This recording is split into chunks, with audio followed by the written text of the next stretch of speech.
Italian company Prada కోల్హాపూరి చెప్పల్స్ని copy చేసి Milano fashion వీక్లో present చేసింది. ఈ చెప్పల్స్ని 1.2 lakhsకి సెల్ చేసుకుంటున్నారు. బట్ ఇండియన్ ఆరిజిన్ నుంచి తీసుకున్నారని కానీ ఆర్ఎల్స్ కోల్హాపూరి ఆర్టిషన్స్ యొక్క నేమ్ని కానీ మెన్షన్ చేయలేదు. అండ్ అట్లీస్ట్ కన్సెంట్ కూడా తీసుకోలేదు.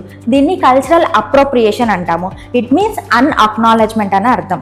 సో కోల్హాపూరి చెప్పల్స్ అనేవి హ్యాండ్ క్రాఫ్టెడ్ లెదర్ చెప్పల్స్. దీన్ని ప్యూర్ లెదర్తో తయారు చేస్తారు.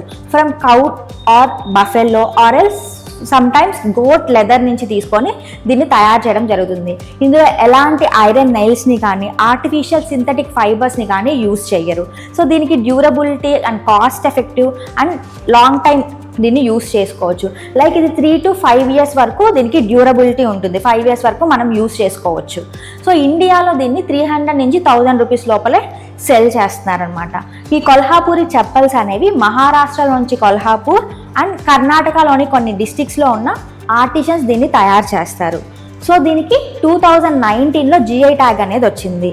So only Maharashtra and Karnataka artisans ఎవరైతే రిజిస్టర్ చేసుకున్నారో వాళ్ళు మాత్రమే ఈ చెప్పల్స్ని మ్యానుఫ్యాక్చర్ చేయగలరు, తయారు చేయగలరు అనమాట.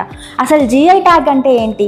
ఏదైనా ఒక ప్రోడక్ట్ అనేది యూనిక్ ఆరిజిన్ నుంచి అయినా or unique characteristics or qualities కలిగి ఉన్నట్లయితే దానికి లేబులింగ్ అనేది ఇస్తారు. ఆ లేబులింగ్నే GI ట్యాగ్ అంటాము. లైక్ తిరుపతి అనగానే లడ్డు, డార్జిలింగ్ అనగానే టీ ఎలా గుర్తొస్తాయో అలానే. సో దీన్ని ఎవరిస్తారు? Geographical indication registry under the geographical indication of goods registration and protection act 1999 కింద దీన్ని ఎస్టాబ్లిష్ చేశారు. సో వన్స్ ఒకసారి రిజిస్టర్ అయినట్లయితే 10 years పాటు దీనికి పేటెంట్ ఉంటుంది. ఆఫ్టర్ 10 years తర్వాత రినీవల్ చేసుకోవాల్సి ఉంటుంది అనమాట. సో దీని యొక్క హెడ్ క్వార్టర్స్ ఎక్కడుంది? చెన్నైలో ఉంది. రీసెంట్గా తెలంగాణ మిర్చికి GI ట్యాగ్ అనేది రావడం జరిగింది. ఆ మిర్చి నేమ్ ఏంటో కమెంట్ సెషన్లో చెప్పండి.